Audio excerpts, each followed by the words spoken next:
저는 저희 회사랑 그리고 저희 회사에서 어떤 AI 에이전트 쪽으로 하고 있는지 이런 사례 위주로 조금 설명드리면 좋을 것 같다는 생각을 하게 된 것 같습니다.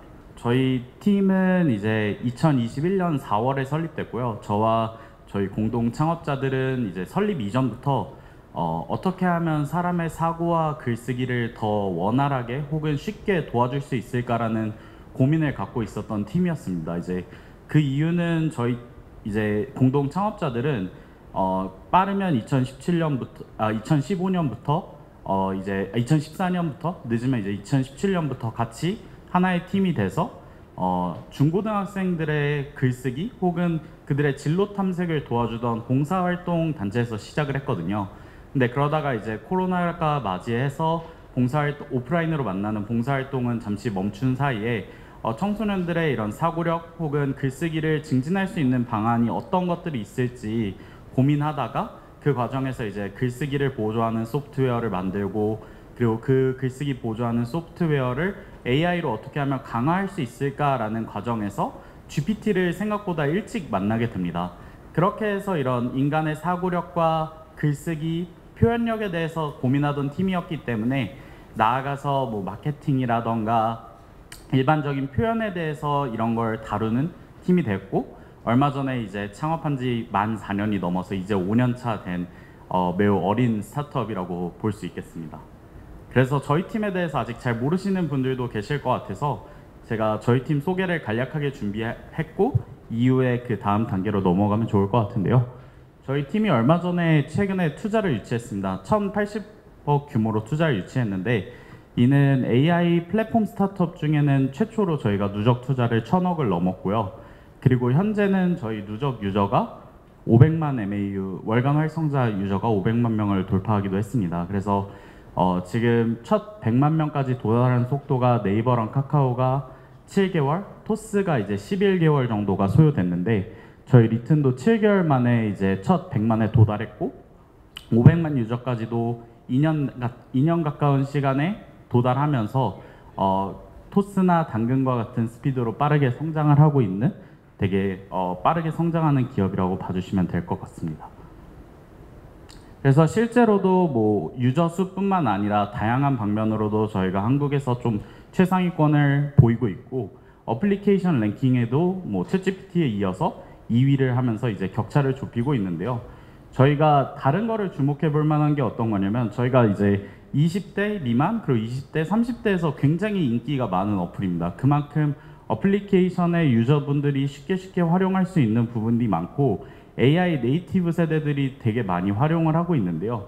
주목할 만한 부분은 이제 왼쪽에 나와 있는 그래프를 보시면 다른 앱들 같은 경우에는 사실 평균 사용 시간이 1시간을 넘는 앱이 보통 없습니다. 그래서 지금 왼쪽 그래프를 기준으로 1인당 평균 사용 시간이 1시간이 넘는 게 챗GPT랑 저희밖에 없는데요. 챗GPT는 이제 77분, 저희는 약 305분을 사용하고 있습니다. 이렇게 저희가 많은 사용 시간을 자랑할 수 있었던 거는 이제 생산성뿐만 아니라 그 외에 전반적인 라이프 스타일 영역을 공략하고 있기 때문인데요. 아까 이제 이경정 교수님께서도 시연을 보여주시기도 했지만 챗GPT라든가 생성 AI를 지금까지는 사람들이 생산성 위주로 사용을 하고 있습니다. 그 말인즉슨 어떤 뜻이냐면 내가 원하는 답변을 얻고 나면 그 어플은 뭐 더 이상 키지 않고 그냥 종료가 되는 겁니다. 그래서 요거는 어떻게 돼? 뭐 교수님의 과제에 대해서 내가 리포트를 쓰고 싶은데 리포트에 대해서 초안을 작성해줘 하고 초안을 얻게 되고 뭐 여러 가지 몇 번 말을 주고 받으면 이제 거기서 끝나는 거죠. 근데 저희 리튼에서는 이런 생산성 기능 이외에도 라이프스타일 기능이라든가 혹은 엔터테인먼트 기능 여러 가지 이제 어떻게 보면 흔히 말하는 24/7을 함께 할 수 있는 라이프 컴패니언 스타일의 앱을 제작하면서 당연히 유저의 평균 사용 시간이 305분으로 굉장히 많게 되었습니다. 그래서 앞서 말씀드렸듯이 어떻게 보면 AI랑 생활하는 게 혹은 이제 더 이상 자기소개서를 사람이 직접 쓰기보다는 대부분 AI의 힘을 받을 텐데 AI와 함께 생활하는 게 너무나도 익숙해진 20대 미만, 20대, 30대들은 저희 리튼을 항상 켜두고 이제 지낸다고 볼 수 있는 거죠. 네, 그래서 저희는 생성 AI 시대의 새로운 로컬 챔피언을 목표로 하고 있습니다. 그래서 이런 뭐 30년 전쯤에 인터넷 그리고 이제 15년 전쯤에 스마트폰이 나왔을 때마다 한국에서는 항상 이런 5천만 인구가 다 사용하는 서비스들이 나왔는데요. 사실 이거는 한국만의 특징은 아니고 동아시아 전부 그랬습니다. 뭐 중국의 바이두나 위챗 같은 서비스들도 있었고요. 일본의 야후재팬이라든가 일본에서 많이 사용하는 라인 같은 서비스들, 그리고 베트남에서 얄로 같은 서비스도 있었는데요. 이 앱들의 특징은 대부분의 그 국가에서 대부분의 인구가 사용함과 동시에 한 가지 기능이 있는 게 아니라 여러 기능이 뭉쳐져 있는, 영어로 표현하면 어그리게이터의 성격을 갖고 있습니다. 그래서 네이버 같은 경우에는 검색이라는 서비스를 중심으로 뭐 이메일이라든가 블로그 같은 서비스들이 붙어 있고, 카카오는 채팅이라는 서비스를 중심으로 핀테크 같이 여러 가지 기능이 모여 있다면, 저희 리튼 같은 경우에는 이제 생성을 기반으로 그 생성 위에 여러 가지 에이전트들이 더 붙을 수 있는 것 같습니다. 그래서 내가 게임을 할 수 있는 게임 같은 것들이 붙을 수 있고, 혹은 나아가서 뭐 영어 선생님, 혹은 내 구매를 대행하는 구매 대행, 이 부분에 대해서는 제가 뒤이어서 조금 더 디테일하게 설명을 드릴 수 있도록 하겠습니다. 그래서 저희는 한국을 대표하는 로컬 챔피언, 새로운 콘슈머 앱을 목표로 하고 있습니다. 네, 그래서 AI 어플리케이션에 대해서 조금 더 설명드리고 다음 내용으로 넘어갈 수 있도록 하겠습니다. 뭐 아까 이경종 교수님께서도 저희 언급해 주시면서 말씀해 주셨는데요. 저희는 이제 라지 랭귀지 모델을 만드는 기업은 아닙니다. 근데 사실 뭐 생성 AI 기업하면 많은 분들께서 모델 만드는 회사들 아니야? 혹은 그 만든 모델을 쓰는 회사들 아니야? 라는 생각을 하실 수 있을 것 같습니다. 그래서 보시면 여기 뭐 오픈 AI, 퍼플렉시티, 딥시크, 엔트로픽, 리튼 같은 회사들이 있는데요. 여기서 뭐 모든 회사들이 모델을 만들진 않습니다. 오픈 AI나 딥시크, 엔트로픽 같은 회사들은 자기네 모델을 만들고 이제 그 모델을 어플리케이션에서 활용을 하지만, 퍼플렉시티나 리튼 같은 회사들은 이미 만들어진 모델을 활용하는 AI 어플리케이션 회사라고 볼 수 있는 것이죠. 그래서 우리가 흔히 챗GPT라고 얘기했을 때, 예전에는 이제 챗GPT를 GPT 3.5를 얘기하던 시절도 있었지만, 지금은 이제 오픈 AI라는 개발사 내에 뭐 GPT-4라는 모델이 있는 거고, 또 그런 모델 등을 활용하는 챗GPT라는 어플리케이션이 있는 것처럼 시장에는 모델을 개발하는 회사들과 이를 활용하는 서비스 사업자들이 있는데, 저희 리트는 이 서비스를 하는 사업이라고 말씀드릴 수 있을 것 같습니다. 그래서 저희는 아까 교수님께서도 말씀해 주신 대로 다양한 LLM을 기반으로 하고 있어요. 그래서 그 모델 개발사들과는 여기서부터 하나의 차이가 발생을 하게 됩니다. 예를 들어서 오픈 AI에서는 오픈 AI가 직접 모델을 개발하다 보니까 그 어플리케이션에 올라가는 모델들이 대체로 자사 모델이거든요. 근데 하지만 저희는 그런 제약이 없다 보니까 오픈 AI에서 개발한 모델을 쓰기도 하고, 구글에서 만든 모델을 쓰기도 하고, 또는 엔트로픽에서 만든 모델을 쓸 수도 있는 거죠. 근데 이 모델들도 점점 처음에는 몇 개 모델이 없었지만 굉장히 많은 모델들이 나오고 있거든요. 근데 사실 저희가 지금 당장 고개를 돌려서 옆에만 둘러봐도 우리는 같은 사람이지만 모두가 다 생김새도 다르고 성격도 다르고 모든 게 다 다른 존재이잖아요. 모델도 마찬가지입니다. 모델이라는 하나의 카테고리로 묶을 수 있겠지만, 요즘은 뭐 점점 상향 평준화가 되고 있어서 그 차이가 조금 희미해질 수는 있지만, 그 모델마다 각각 잘하는 장점, 어떤 모델 같은 경우에는 논리에 강하고, 어떤 모델 같은 경우에는 뭐 사람들이 느끼기에 이 모델은 조금 더 감수성 있게 얘기하고, 이게 사람이 느끼기에도 다르거든요. 그래서 각 모델들의 장점이 있는데 그런 것들을 좀 취사해서 쓸 수 있는 것들이 좀 장점입니다. 그래서 저희 서비스들은 이런 서비스를 제공하고 있고, 또한 이게 무료거든요. 그래서 모든 유저분들이 누릴 수 있는 서비스를 제공을 하고 있습니다. 그래서 뭐 AI 생태계를 요약해 본다면, 방금 말씀드렸던 것처럼 모델을 개발하는 회사들, 그리고 그 위에 저희처럼 AI 앱을 만들고 그 여러 가지 앱들을 동시에 운영하는 플랫폼 회사들이 있을 것 같습니다. 그러면 우리가 잘 아는 뭐 엔비디아, AMD, AWS 이런 아마존 같은 회사들은 어딨냐라고 한다면, 그 생태계에 아예 기반이 되는 여기에서는 익스터널 이코시스템이라고 되어 있는데요.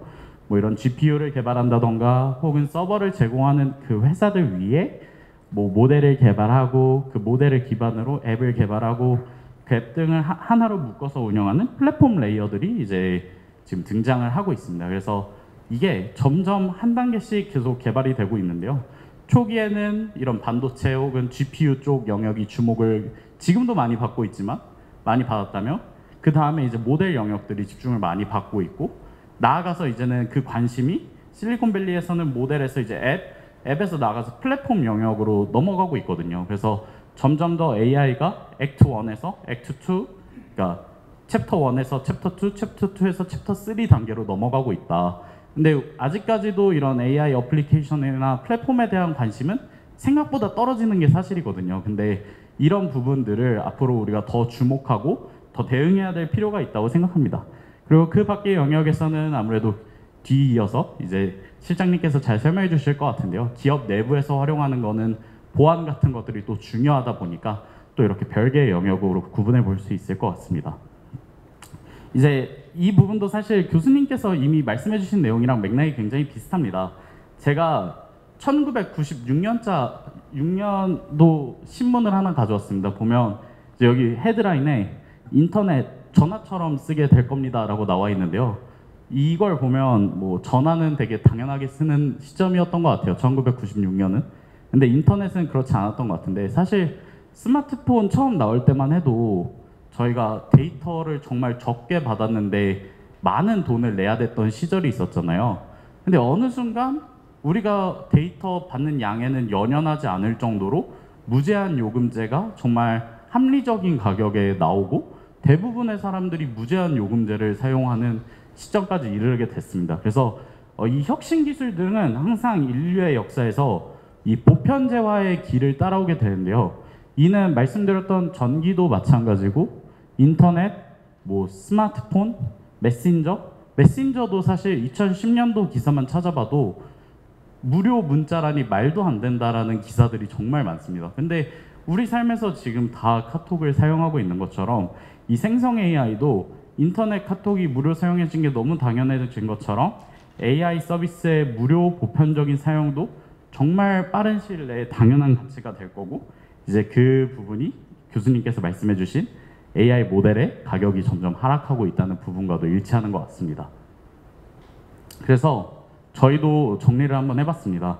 지금 보시면 파란색은 GPT 3.5 수준의 모델을 갖고 있는 것이고 그 다음에 보라색은 GPT-4 수준, 그 다음에 핑크색은 GPT-4.5 수준, 그 다음에 하늘색은 GPT-4.5 이상의 네, 그래서 이 모델 등을 저희가 같은 수준을 갖고 있는 모델 등을 하나의 선으로 점을 찍고 하나의 선으로 연결해 봤는데 시간이 2022년에서 2025년으로 흐를수록 그 단가가 정말 낮아지고 있습니다. 이 단가가 거의 18개월 만에 280배 이상 추론 비용이 감소하게 된 건데요. 이 비용이 감소하게 되면서 물론 더 좋은 모델을 만드는 것도 중요하지만 이제는 어떻게 하면 이렇게 좋아지고 싸진 모델을 잘 활용할 것인가도 중요하게 생각해야 될 지점이 오게 된 것입니다. 그래서 뭐 여러 가지 기업들의 방향성이 있을 것 같아요. 뭐 첫 번째는 뭐 기존에 늘 많이 얘기 나왔던 것처럼 LLM을 자체적으로 구축을 할 수 있겠죠. 하지만 이 LLM을 자체적으로 구축한다는 건 여전히 자본 집약적인 부분이고 기술 집약적인 부분으로 기존 플레이어 대비해서 해자를 만들기가 조금 어려운 부분이 있습니다. 물론 특화된 AI가 어떤 부분에서는 성능을 발휘할 수 있겠지만 텍스트 부분에서 알 수 있듯이 이미 범용 모델이 웬만한 특성화된 거는 다 뛰어넘을 수 있거든요. 그래서 이런 부분에 대해서 조금 신중한 진입이 필요하다면 이제 그 다음 단계로 제가 계속 주목해야 된다고 말씀드렸던 부분이 LLM 기반으로 서비스를 구축을 하는 부분입니다. 이것 또한 이제 이 방향성 위에서 AI 에이전트 같은 것들이 있을 수 있을 것 같은데요. 또 세 번째는 AI를 활용한 기업 혁신입니다. 이거는 사실 모든 방향에서 될 수 있겠는데 그 기업 혁신이 어떤 직군의 혁신이 될 수 있고요. 돈을 버는 방법의 혁신이 될 수도 있고 조직의 혁신이 될 수도 있을 것 같습니다. 그래서 이 LLM이 아닌 어플리케이션 시대가 시작됐다는 거는 사실 실리콘밸리에서는 이미 움직임으로 다 드러나고 있거든요. 그래서 뭐 오픈 AI는 이 코딩 도구인 윈드서프를 30억 달러에 인수하기로 했고요. 커서 같은 경우는 요즘 거의 안 쓰는 개발자가 없을 정도인 것 같습니다.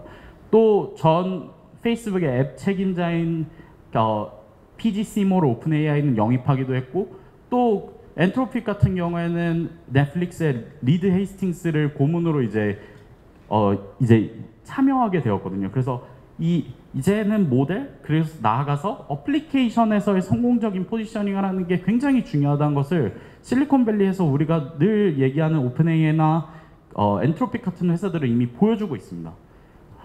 그렇다면 이제 기업 방향에서 뭐 여러 가지 시도를 해볼 수 있겠지만, 역시나 최근에 이제 가장 많이 나오는 말 중에, 한국에서 가장 많이 나오는 말 중에 하나는 AX인 것 같아요. 뭐 AX 위원회 혹은 AX 포럼, 여러 가지 말들이 나오고 있고, 실제로 예전에 그 SK CNC 같은 회사들은 현재 SK AX로 사명을 변경하기도 했는데요. 이 기업의 업무 영역 전반에서 AI 및 에이전트 도입을 통해서 매출 혹은 비용의 혁신을 꾀할 수 있는데, 그 방향성이 세 가지가 있을 것 같습니다. 첫 번째는 뭐 아까 얘기 나왔던 것처럼 개발자들의 혹은 뭐 디자이너의 혹은 뭐 CS 업무에서 각 직군별로 효율성을 증대하는 방향이 있을 것 같고요. 두 번째는 그 늘어난 효율성에 맞춰서 조직 구조를 개편하는 방향. 그리고 세 번째는 기존까지 벌어왔던 거랑 전혀 다른 부분에 수익화 방식을 재정의할 수 있는 부분이 있을 것 같습니다. 근데 정말 뭐 당연한 거이면서도 놀라운 것은, 젊은 세대들은 리더진들이 생각하는 것보다 AI 변화에 훨씬 더 준비되어 있습니다. 이거는 맥킨지에서 나온 리포트인데요. 3배 더 많은 직원들이 생성형 AI 업무를 업무의 3분의 1 이상 사용하고 있고, 밀레니얼 세대는 다른 연령대에 비해 생성형 AI 도구에 1.4배 익숙하다고 합니다. 이들은 AI로 자소서를 썼고, AI로 이제 업무를 하고, AI로 삶의 대부분을 채울 수 있는 세대가 된 거거든요. 이제 심지어 그들이 즐기고 있는 엔터테인먼트에도 AI 영역이 계속 들어가고 있는 세대인 것입니다. 또 이 상황에서 기업은 AI 전환을 위해서 AI 전환을 통해 뭐 지금 여러 가지로 근무 시간 단축이라든가 혹은 여러 가지 고용 안정성에 대한 얘기들도 많이 나오고 있는데, AI 전환을 통해서 고용 안정성이라든가 근무 시간 단축 두 가지 토끼를 다 잡을 수 있다는 점에서 AX가 최근 한국에서 곽광을 많이 받고 있는 것 같습니다. 지금 보고 계신 그래프는 BCG에서 나온 리포트입니다. BCG의 이런 코딩이나 통계 경험이 없는 전략 컨설턴트들도 생성 AI 활용을 통해서 데이터 사이언스의 거의 80% 수준의 퍼포먼스를 기록하기도 했고요. 비단 이는 뭐 흔히 말하는 코딩이라든가 통계 같은 것 등은 AI가 워낙 잘하는 영역이지라고 할 수 있지만, 이런 AI 에이전트들이 점점 구축되면서 뭐 CS 영역 혹은 세일즈나 마케팅 영역, 소프트웨어 영역, 백오피스 영역에서도 AX를 통한 효율화가 계속 관측이 되고 있습니다. 시간을 뭐 20%, 많게는 50% 이상 줄이고 있는 것이죠. 저희 리튼도 자체적으로 에이전트를 개발을 해서 사용을 하고 있습니다. 뭐 그 중에 한 가지 예시로 파이낸스 에이전트를 갖고 왔는데요. 뭐 저희가 이제 법인카드를 사용하다 보면 그 법인카드를 어디서 사용했는지 이런 장부 같은 것들을 정리하고, 또 이거를 내가 장부를 정리한 거에서 또 재무상태표 상태로 바꾸고, 또 여기서 뭔가 좀 이상함이 감지됐을 때 파이낸스 팀에게 자동으로 알려서 그 부분을 더 살펴보게 할 수 있는 것들이 되게 중요하거든요.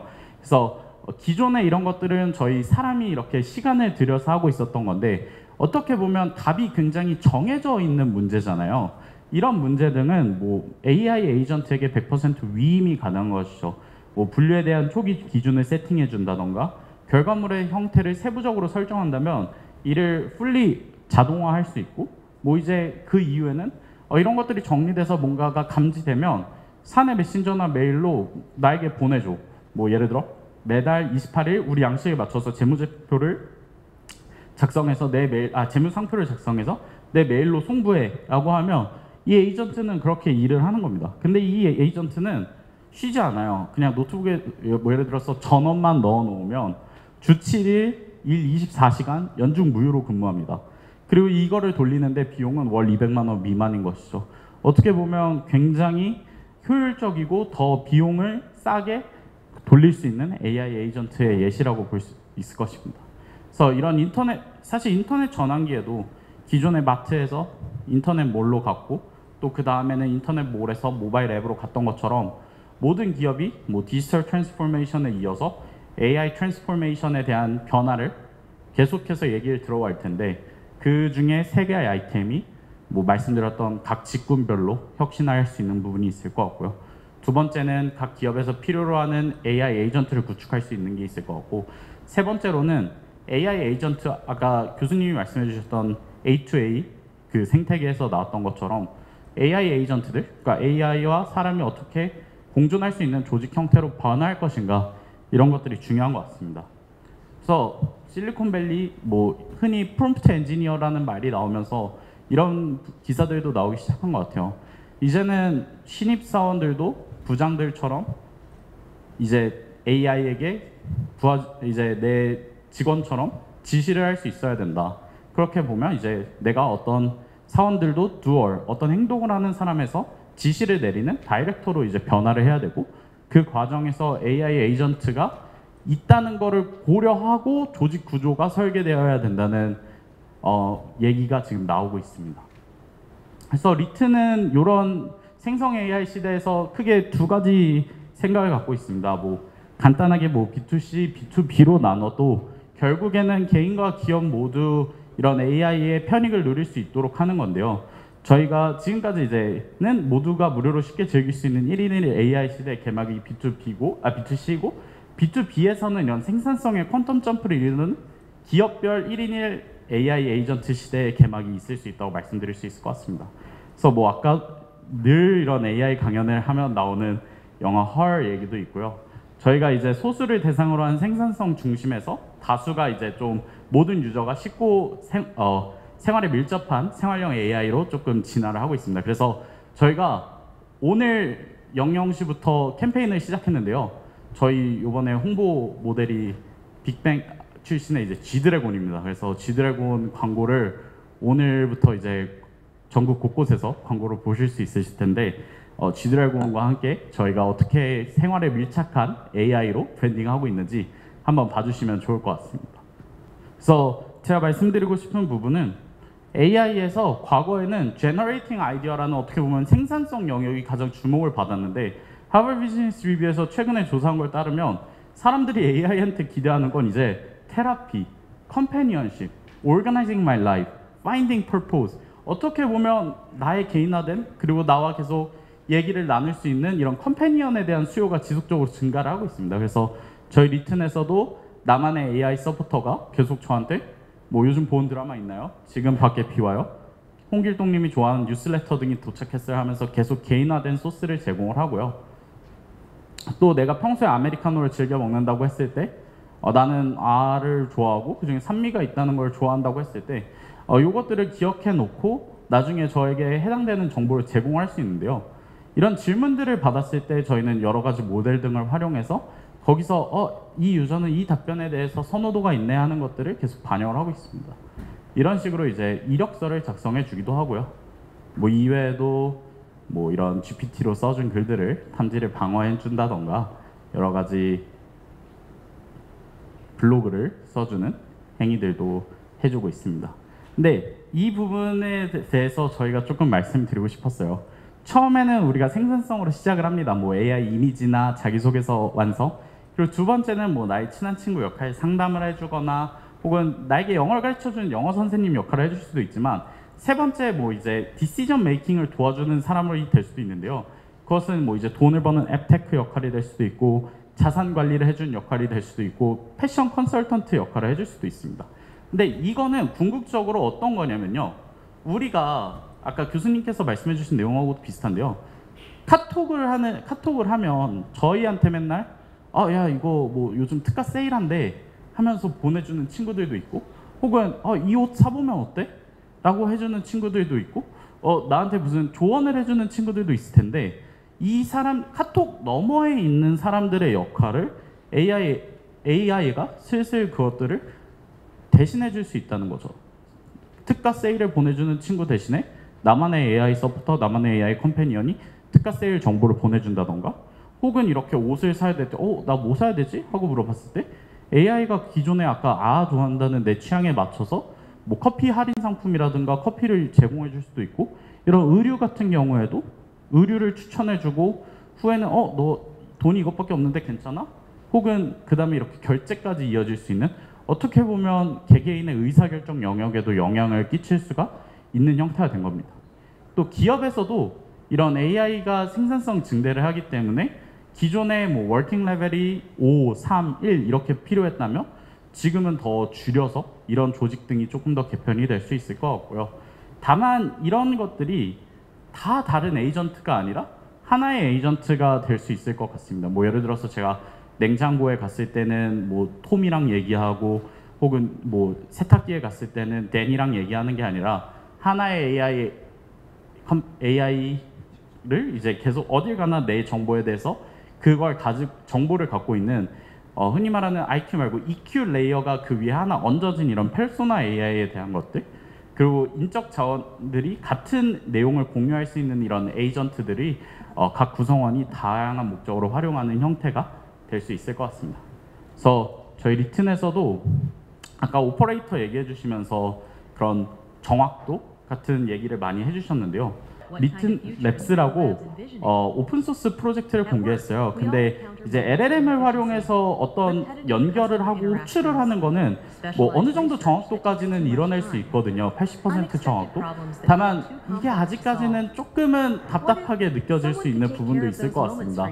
원하는 대로 호출이 안 되고 그럴 수 있는데 저희가 내부 CS 에이전트나 파이낸스 에이전트에 계속 사용하고 있는 것들은 뒤에 백엔드 단과 이런 LLM 활용을 결합을 해서 LLM을 통해 뒤에서 정확한 API를 호출할 수 있도록 설계를 해놓고, 그렇기 때문에 이걸 실제로 상품화해서 팔 수 있을 정도의 어떻게 보면 굉장히 높은 정확도를 지니는 걸 목표로 하고 있습니다. 그래서 저희가 실제로 내부 환불이라든가 CS 에이전트에서도 이런 것들을 활용을 하고 있습니다. 근데 이런 것들을 저희가 오픈소스 형태로 공개해서 뭐 이제 깃허브나 깃랩 같은 데에 리튼 테크놀로지스 치면 에이전티카나 혹은 오토비라는 프로젝트 등이 있어요. 그래서 개발자라면 누구나 쉽게 AI 에이전트를 할 수 있도록 저희가 이런 것들을 또 오픈소스 형태로 계속해서 공개를 해서 에이전트 구축에 또 도움을 드리고 있습니다.